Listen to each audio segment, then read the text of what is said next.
Hey guys, Lexi here. Today's topic is about suffering.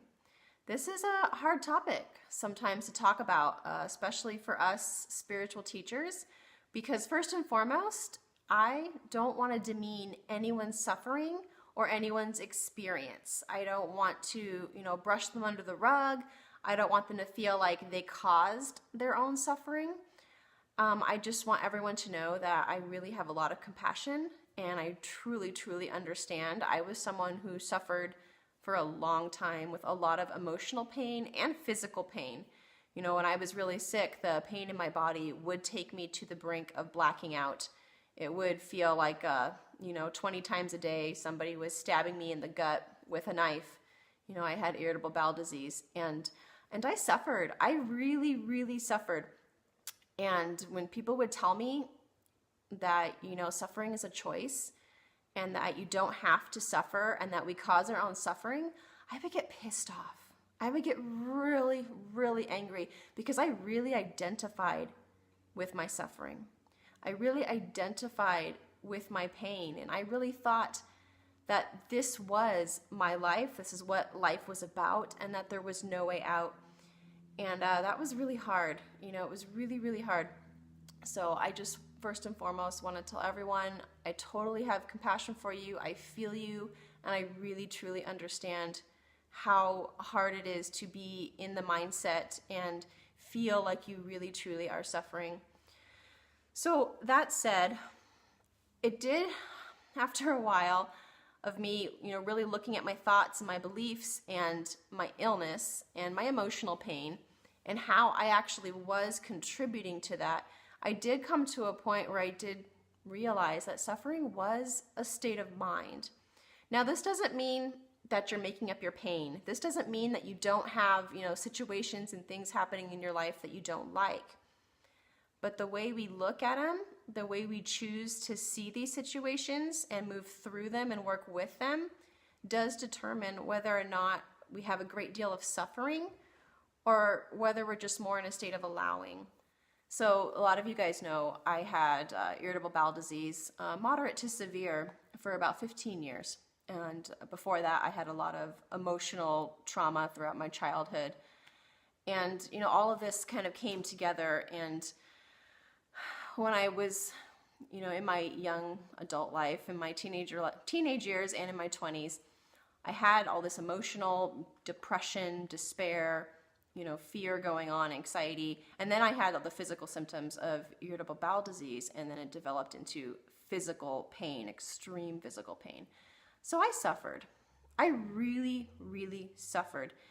And what I can say about suffering is that when you're in it, it feels real. It is real. It's part of your experience. It feels awful.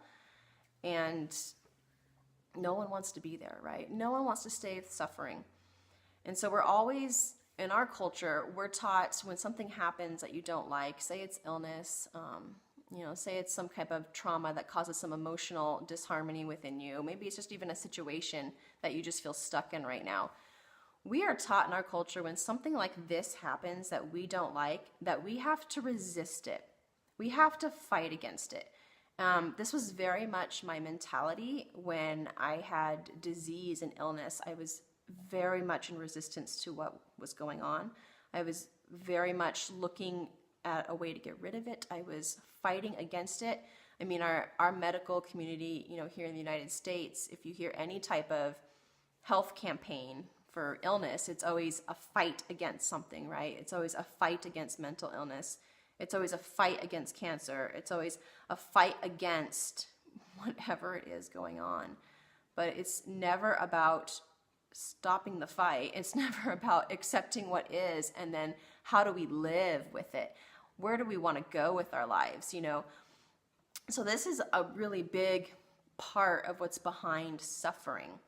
Now, I'm not saying that, you're causing the pain in your life, that you're creating all these, situations and that the suffering is your fault or anything like that. No, not at all. Contrast happens. These things happen. Illness happens. Adversity happens. Situations always happen all the time that we don't really like. But it is It really is, and I'm going to say this, and it's going to piss some people off, and that's okay, because I was one of those people that was really pissed off when people would tell me this, because I didn't quite believe it yet and understand it. But it really is a choice to suffer with what's going on. You can have two people with the same or similar situation, maybe even the same illness, very same symptoms, and one person could be in complete, utter despair and just suffering with what they're going through. And the other person is just more in a state of allowing and like, okay, this is what's going on. All right, this is what I'm feeling. This is what I have to do, but it's okay. They don't go down that road of actually suffering through their illness. And you'll see this with animals too. I think animals are a great example. A lot of times when they get hurt or, something happens that they don't like, they don't usually, I'll say this kind of loosely, because dogs do tend to adopt the behaviors of their owners. And dogs do tend to be with that loyalty. So if their owners are suffering some type of emotional trauma, dogs will tend to take on that suffering. But most other animals, especially wildlife, when they're hurt or injured, they surrender to what is. They accept it. And so they can be in physical pain and actually not suffer with it. And so I, in my life, was to a point where the pain was so severe, I was blacking out, several times a day. Because the pain would come on, I would resist it, I would brace myself for the pain, and I would black out and I would just suffer. I just kept constantly thinking I was doomed to repeat this over and over and over again. And I was stuck in that cycle of pain and believing I had to suffer with it. And it was real, right? Because what we believe is a good part of our reality. And it was real for me to be in this suffering. And it took a while to decide that I didn't have to put meaning on this pain. I didn't have to put meaning on my emotional trauma, that I could just allow it to be what is and kind of move with it rather than against it. So this is a big part of what's behind our suffering. It's that we're taught to fight it, we're taught to resist it, and we're taught to put meaning on it. A lot of times, and we learn this in our culture as children, we watch our adults, we listen to our doctors, which, are well-meaning people that are trying to help us and heal us, but they a lot of times give us a lot of beliefs that aren't true to who we are and actually can cause us to suffer. Like they give us, you're never going to be cured. Like, symptoms are only going to get worse, like you only have a certain amount of time to live. Sometimes they give us these things that cause us suffering because now we're not focused on living, on what we want to do with our lives while we have this situation going on. But now we're focused on, oh my God, I'm going to suffer forever. And, what if this happens? What if that happens? And we go down that road of feeling worse and worse, until whatever happens. Some of us die, like I know a lot of people that have died from cancer. And, some of us do find healing and take another path. So the big part of what's behind our suffering is just our resistance to what is and putting meaning on it. We put meaning on everything, just because you have an illness, and even if you have an illness that's never going to heal, you don't have to suffer. Someone, brought up a good point the other day, and they were suffering through something, an experience they're going through, and, they were telling me, what's the point of feeling better, of thinking thoughts that feel better, if I'm just doomed to suffer?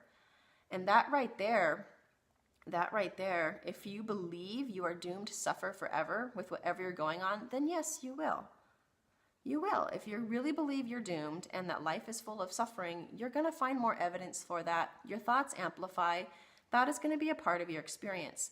It's really important that when you find yourself on a train of thought, especially when it comes to suffering, and it doesn't feel better, that you purposely reach for something else that does, or turn away from this vibration that doesn't feel good.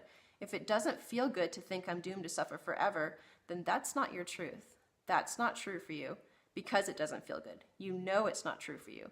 What's true for you and in alignment with what you want and who you are in your heart and in your soul feels better. So one thing that can feel better than going down this road of I'm just going to suffer forever and resist everything. One way you can kind of get around that and start to help shift that is by telling yourself it's temporary. It's temporary. Suffering is temporary. Whatever's going on is temporary. Even if it's temporary for a few minutes, Even when I was having the pain and I was, about to black out and it was extreme, I would just remind myself, I would, I'd be cringing. Yes, I still felt the pain. Yes, it was still real, but I would be telling myself through it, it's only temporary. It's only temporary. It's only temporary, because you do have a moment where that pain, kind of ebbs and there's a little bit of release and it does feel better. And maybe it's going to come back again, and that's okay, because it's still temporary and it's not permanent. And when you start focusing on whatever situation you're going through, it doesn't have to be physical pain, it can be emotional. Emotions are always flowing in and out and through us, around us. They're meant to be our messengers, not our passengers. We don't have to hold on to them. They're meant to come and go. The fear, the anxiety, and the love and the joy, the happiness, we don't have to hold on to any of it. It's all meant to come and go. So if you can think of things, everything as being temporary, your situation, even if it's just temporary until you die, because you will eventually, our bodies will die, some sooner than later, and then we're free of it again, right? Everything is temporary. You do not have to suffer. So I wanted to share another story with you guys about suffering, and I think this is a really cool example of how we do cause a lot of unnecessary suffering with what's going on. So one of the, I'm going to be really candid here, guys, really vulnerable, but I've talked about this before, but it is still a little weird when I bring it up. So here we go. One of the main symptoms I have, or I still have, even though I don't have the disease anymore, was losing control of my bowels and having bathroom accidents. When you have ulcerative colitis, like I had, irritable bowel disease, you have so many ulcers and inflammation in your colon that, food is moving through you at a very fast rate. Your body's trying to expel everything as quick as possible so you're not on those ulcers and the inflammation. So I have bathroom accidents all the time. Now, when you think about a baby going to the bathroom in their diaper, they're not suffering with that experience, right? They have to go to the bathroom, they do their thing in the diaper, and then they run around and play with their, poop in their diaper, right? They're not holding on to that experience. They're not putting any meaning on it. But as we get older, as we get to be adults, if we had that same experience, oh my gosh, we're going to put a lot of meaning on it, right? Because we learn in our culture that things like that are not okay. You don't go to the bathroom in a diaper as an adult and be okay with it. So, this started happening to me when I was in my early 20s, was when I started to really lose control over my bowels. And that's really hard for a very young adult, in college, who wants to have that experience of freedom and playfulness and, dating guys and going out to parties and making it to class and stuff. That was really, really hard. So I, would wear my diapers, and if I had a bathroom accident, which I did a lot, I put all this meaning on it. I decided it meant that I was a failure because my digestive tract didn't work correctly. I decided that nobody would ever want to be friends with me. I was unlovable because why would anybody want to hang out with somebody who crapped their pants and, all the time, wherever you went? And if I couldn't clean up and I had to actually sit with it for a while, that's just gross. I didn't like it. I just was 100% sure nobody else would have any interest in a friendship like that. And I decided, it meant that, I wasn't good enough the way I was. I wasn't good enough. If I couldn't function perfectly and have a healthy, perfect body and be able to go out and have a normal experience without, trying to predict where every bathroom was every second of the day, then I just wasn't good enough, and it wasn't even worth trying. And I never tried to make friends. I just was really going into despair. I was causing my own suffering by the thoughts I was thinking around these bathroom accidents, by the meaning I was putting on them, right? I mean, nothing bad was happening here. It was just, bathroom accidents. I was just, crapping in a diaper. That's not bad. You look at the little baby. Do they think that's bad? No, they don't think that's bad. They don't care. They don't. And when they get uncomfortable, they cry a little. But I cared. I cared deeply because we were taught to care. We were taught that that's, not okay. So I went on like this for a while, quite some time. Eventually, I did date, and I did meet my husband. Funny story about that. It was the first time I went to his place when we had just started dating. I had a bathroom accident right there in his home. And I was mortified, right? Everything I had feared, had just happened. Like, great, he doesn't even know me yet, really. And this happened. He's going to be done with me. That's it. I'm done. I'm never going to date again. I'm just going to have a bunch of cats and grow old. And I was just mortified. And I didn't have a way to clean up because I, for whatever reason that day, did not have my extra clothes and stuff with me. And I was mortified. And I had to tell him. And for me, that was huge, because I told him, I thought I knew what was going to happen, and he ended up being so easygoing about it, he didn't even care. He didn't even care. He's like, oh, here's a grocery bag, throw your soiled clothes in here, we'll throw them in the back of my truck, so they won't smell, and then when we get home, you can take them. Here's something else to wear. And I was shocked, all of this, suffering I had caused myself, like nobody would love me, nobody would want to be around me, just went out the window. And I didn't completely believe, I didn't suddenly have self-confidence again. I didn't suddenly stop all of my suffering with this, but it was a little, light, oh, okay. So maybe the meaning I'm putting on this, maybe all the ideas I have about what it means to be sick, what it means to have a body that doesn't function correctly, maybe I don't really know what this all means. But I still suffered with it. And then as I got older, I had children. And after I had children, I really lost control of my bowels very, very easily. And it was just like a daily thing now to have bathroom accidents. And I still held on to this fear, what if this happened when I'm with the kids and I can't run after my toddlers and clean up myself and, take care of everybody and everything, and continued to cause myself suffering, continued to cause myself emotional pain by thinking these thoughts that weren't true. We think these thoughts all the time, a lot of us, around our situations, and they're not true. They're not true. We just decide that this must be, how it's going to be, and that there's no other way. And it's not true. So my worst fear was having a public bathroom accident in a store and not being able to get to a bathroom and having it run down my legs, right? That was my worst fear, and it kept me homebound for a long time. And then I suffered with that because I couldn't go out and do what I wanted to do. I wasn't, allowing myself to be around people. I wasn't allowing people to help and love me. I was just in my own world, just going down into despair, with trying to take care of my kids. And one day I decided to go to Walmart and,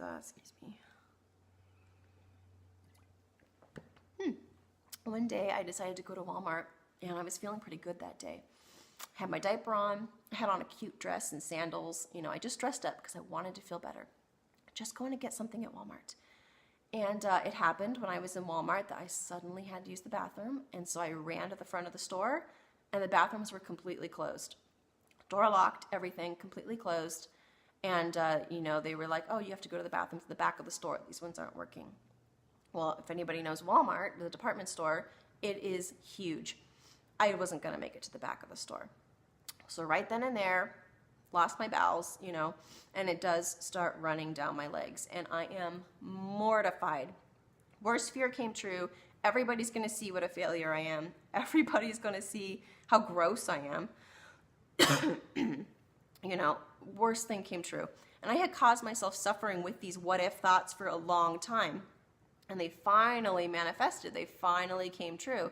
Because I just kept deciding, every day I kept telling myself how I wasn't worth anything because I couldn't function properly. Finally came true, my worst fear. And I realized I was thinking about it. Do I want to walk back to the car and sit in the car and get, crap all over the seat and stuff? I didn't have anything to clean up with. Or should I just walk to the back of the bathroom, possibly, be humiliated by, tons of people in the store as I'm walking back, as it's dripping down my legs, pretty gross, and just walk through it and see what happens. So I decided to just walk through it and just, try to clean myself up in the bathroom in the back of the store as best I could. And I just allowed myself to fall apart emotionally. I just broke down. It was horrible. cleaned myself up the best I could, left the store, got in the car, and had another just complete breakdown. And after I cried and decided, and I was humiliated, and I was so sure people were, looking at me, I let that intensity come through, and then suddenly anger came up. And I thought about it. I was like, nobody said one thing to me in the store about what was going on. Nobody noticed, or they at least didn't say anything. It wasn't as bad as I thought because I survived it. I made it back to the car in one piece. I'm okay. And then I got really angry at myself because I got angry that I had caused myself so much suffering. My worst fear had happened, and it wasn't that bad. It wasn't that bad. And that was my next aha moment of like, oh my God, it's all in my head. I can have these symptoms. I can have a body that doesn't work the same as other people, but I don't have to suffer with it. I didn't have to, for months and years, do this to myself, tell myself that nobody would like me, that everybody would laugh at me, that I'd be humiliated, that, I would be worthless. I didn't have to do that. I didn't have to entertain thoughts that didn't feel good. And so, flash forward to now, that was, I want to say that was like 6 years ago or something. Flash forward to now, I still have bathroom accidents. I'm 35 and I still have to wear a diaper when I go, in the mornings to take the kids to school and I'm in traffic and I can't get to the restroom fast enough. I still have them, but I have zero suffering. It used to be when I had a bathroom accident, when taking the kids to school, I would feel just like a failure. I would cry, be humiliated. I go clean myself up at the park bathroom next to the school. Then my whole day would be ruined. I would allow all these thoughts to come in about what it meant to have these bathroom accidents, and my whole day would be ruined. And I would just be depressed and upset and angry the entire day. But now, when they happen, I don't allow my thoughts to go in the direction of putting any meaning on it. And it takes time to get to this place, right, where we don't put meaning on things any longer. We allow ourselves to feel all the emotions around it and just allow it to move on. Sometimes I still cry. Yeah, I cry, and I just don't put meaning on it. I'm like, okay, this really sucks. I don't like this. Nobody is going to like this. But I might have bathroom accidents for the rest of my life. And I have a lot of life to live still. So do I want to put myself through these painful thoughts every time and cause suffering? Or do I want to just decide that it doesn't mean anything? It doesn't feel good to go down the road of, all these what ifs and of putting all these, painful ideas in my head. So I'm just going to have the bathroom accident. I'm just going to notice it. Like, oh, it happened again. All right, I'm going to go clean up. Everything's fine. I'm good. And go about my day. And it takes time, like I said, to get to this place. It's just step by step, little by little. But eventually I realized, wow, I caused all my suffering. So the takeaway here is that life happens. Painful stuff happens all the time, emotionally and physically. It happens, and that's okay. The whole point of life is not going through your day trying to avoid pain. The whole point is kind of shifting our perspective and realizing that we can have pain, we can have painful experiences and be okay and not suffer with them, not go into that despair. And it's okay if you do, because you can always come back out. This is about being gentle with ourselves, not being hard on ourselves, not being like, oh, I created this suffering and now I'm just going to suffer more because I don't know how I get out of this suffering and I've created it and I've done this to myself. No. Painful stuff happens. It happens. It's okay. And we took a lot of time building that habit of having our minds go down the road of, putting meaning on things. So it takes time to switch out of that vibration, to go from one way of being for so long to just shift over to another way of being, another way of what thoughts feel better. What feels better from here? Does it feel better to keep doing this to myself, or does it feel better to decide that this doesn't mean anything? It's okay to have this experience. It's okay to cry. It's okay to feel physical pain. It's okay to be with it and allow it to be, because it's all temporary. And if you guys have gotten this far in the video, then something with this has resonated with you, because we don't have to suffer. It doesn't mean we won't suffer at all. It doesn't mean we won't ever have suffering in the future, but we do have the ability to pull ourselves out of it and to look at it differently and to look at our pain differently, guys. So we get to decide how we want to live our lives, right? We don't have to resist what is. We don't have to fight against what we don't like. Instead, we can just turn over here and decide, okay, instead of fighting against what is, this is what is. This is my situation. Now, what do I want to do with it? Where do I want to go from here? Well, I really want to have a good day. I really want to feel better. I want to go be creative and play. So go do that. Just go do that. Even if you had a shitty morning, even if you had, a rough experience, you can always turn to something that feels better. Always. And it's not always easy. Sometimes you have to really deliberately do it when you've been in a habit for so long. Like I said, a lot of us have been in habits and patterns for very, very long of thinking one certain way. But it's possible.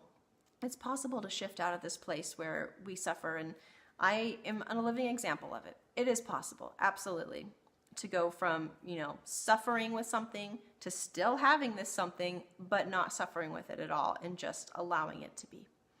So I hope you guys have a great day and you find something fun to do with your day. Bye, guys.